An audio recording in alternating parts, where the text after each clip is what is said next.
Heroin addict. I've been clean almost 10 years.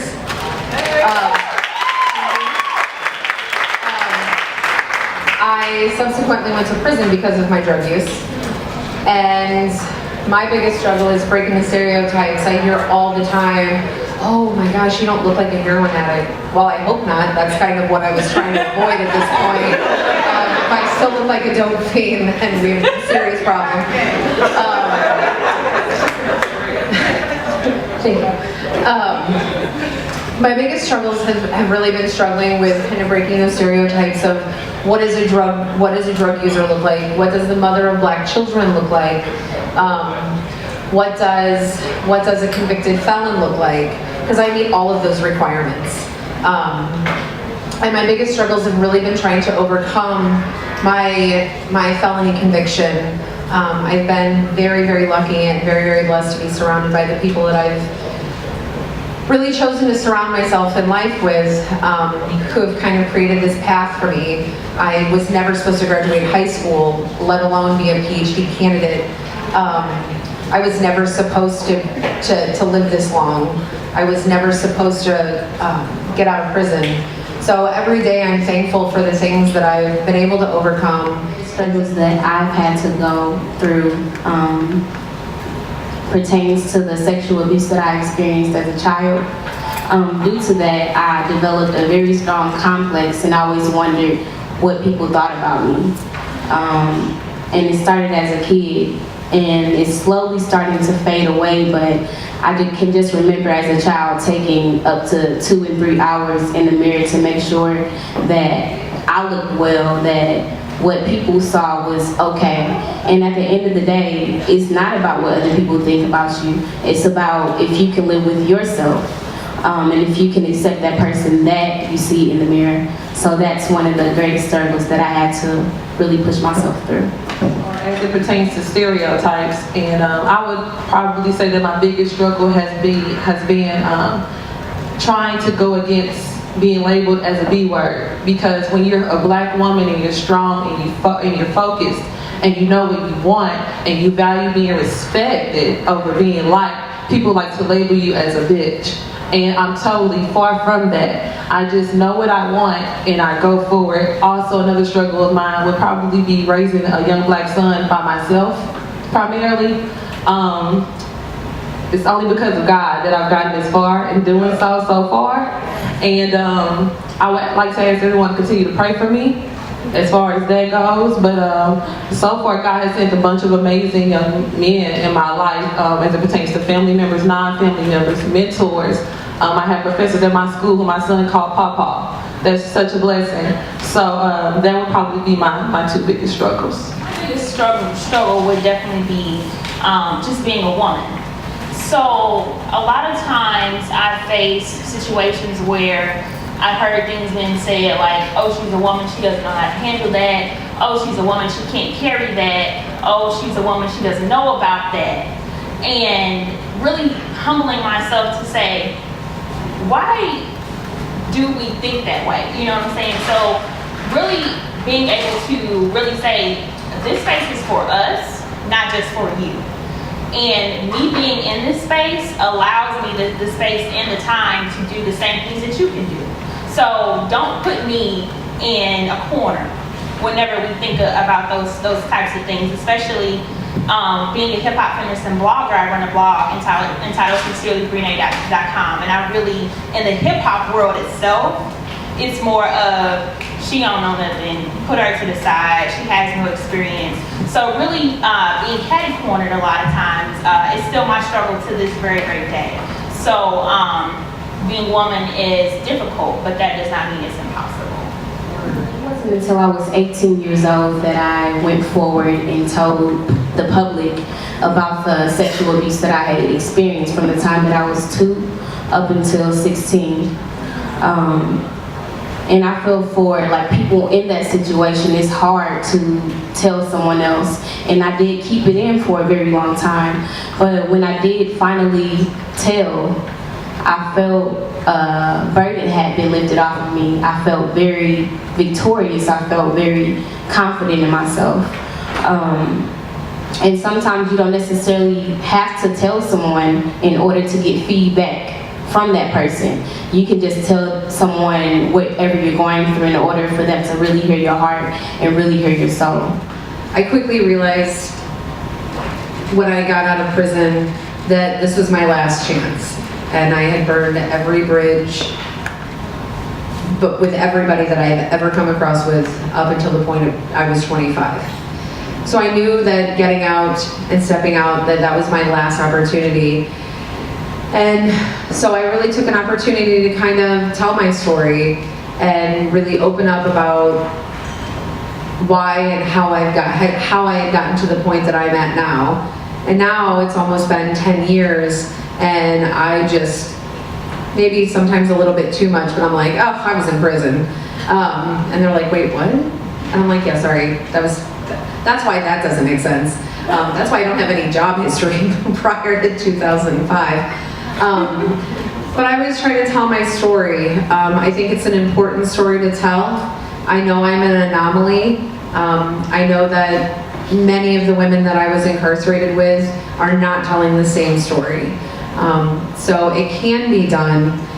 I was surrounded by amazing people the entire time after my release, and so I really, really, really appreciated and loved everything that I could that's made everything to this point possible.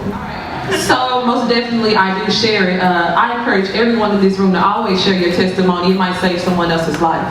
As far as working with kids, definitely the kids that I personally prefer to work with, the hood kids, they don't respect people that they can't relate to. So I think that it's very important for me to always tell them, you know, I came from the hood. I watched my mother be abused. I have been abused.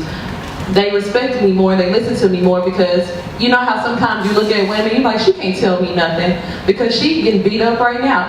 That's the woman that can tell you what to do because she's actually lived it. And so I noticed that sharing my testimony with the little ones, they respect me a lot more and they actually listen to me as it pertains to guidance and what direction to go in. So I share. Was growing up as a child, all of my cousins were lighter than me.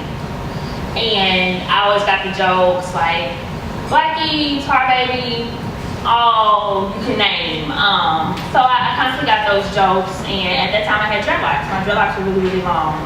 And I started to not like myself. I started to wear color contacts. I wanted to look like my lighter skinned cousins.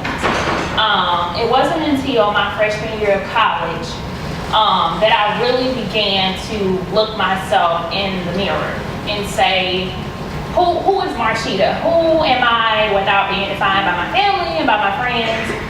Who is this person? And I took some scissors and cut my hair off. I cut my hair off. And to this day, I never regret that decision because I felt like I embodied my pain and my stress and everything within those dreadlocks. Everything just grew within my hair, within those roots. And so I cut it off and I looked myself in the mirror and began to change the way I talked about me. I began to really say I was beautiful. And one of the biggest things, this might be a little far-fetched, but one of the biggest things I ever did was to really look at myself naked and really appreciate what my body meant to me.